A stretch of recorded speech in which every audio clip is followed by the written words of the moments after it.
Hello दोस्तों, आज हम बात करेंगे एसडीके के बारे में कि एसडीके क्या होती है, हम इसे क्यों यूज़ करते हैं। तो आज हम इसके बारे में डिटेल में बात करेंगे। सबसे पहले दोस्तों मैं आपको कुछ एग्जांपल देता हूं। जैसे आपको घर बनाना हो तो घर बनाने के लिए आपको बहुत सारे टूल्स की ज़रूरत होती है। तो सेम कंसेप्ट जो है वो सॉफ्टवेयर डेवलपमेंट में भी इस्तेमाल होता है कि जब हमें किसी सॉफ्टवेयर को डेवलप करना होता है या हमें कोई एप्लीकेशन बनानी होती है तो हमें बहुत सारे टूल्स की ज़रूरत होती है। अब अगर आप एसडीके को यूज़ नहीं करना चाहते और चाहते हैं कि बिल्कुल स्क्रैच से अपनी एप्लीकेशन बनाएं तो आप ये काम कर सकते हैं, लेकिन ये बहुत ही टीडियस और टाइम कंज्यूमिंग काम होगा।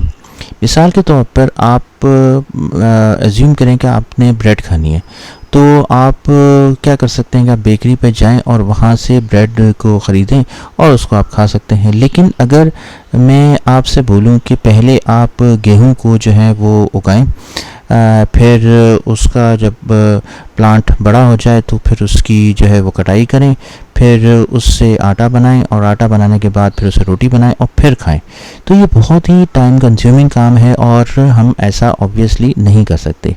सेम जब हम सॉफ्टवेयर डेवलपमेंट करते हैं तो हमें बहुत सारे टूल्स की ज़रूरत होती है, तो हम उन टूल्स को खुद से डेवलप नहीं करते।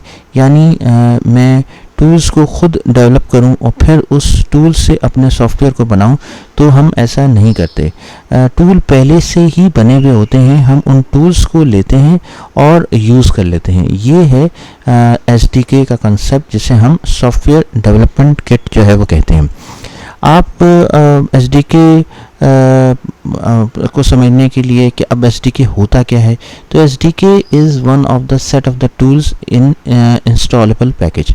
बेसिकली दोस्तों एसडीके में बहुत सारे टूल्स होते हैं।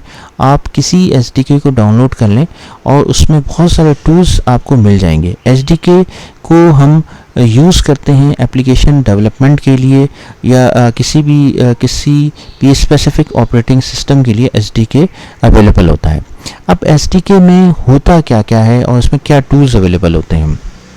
इसमें अवेलेबल होते हैं documentation, library, visual editor, compiler और फिर डीबगर। तो ये सारे टूल्स आपको एसडीके में मिल जाते हैं। एसडीके एक तरह का बॉक्स है।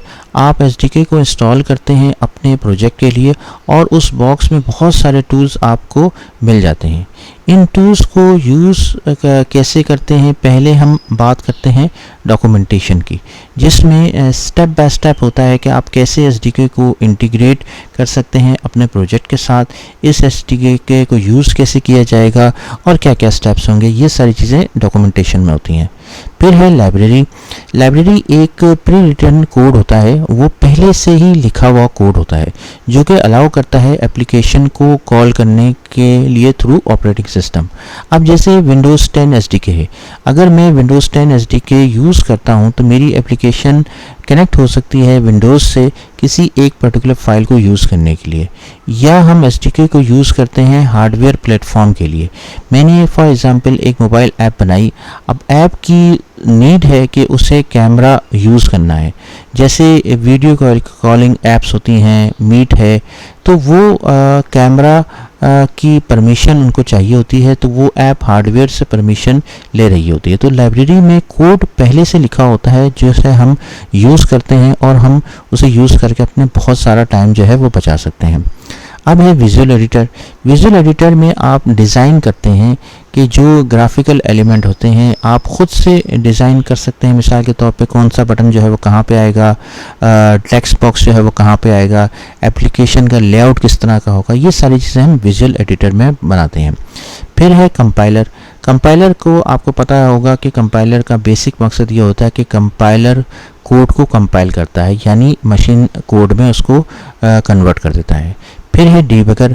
आप जो भी हमने कोड लिखा होता है उसमें कोई एरर आ जाए या उसमें कोई एरर आ रहा होता है तो उसको फाइंड आउट करने में डीबगर हमारी हेल्प करता है और आप उससे एरर को बआसानी फाइंड कर सकते हैं और उसको जो है वो उस एरर की करेक्शन कर सकते हैं। तो ये होता है काम डीबगर का।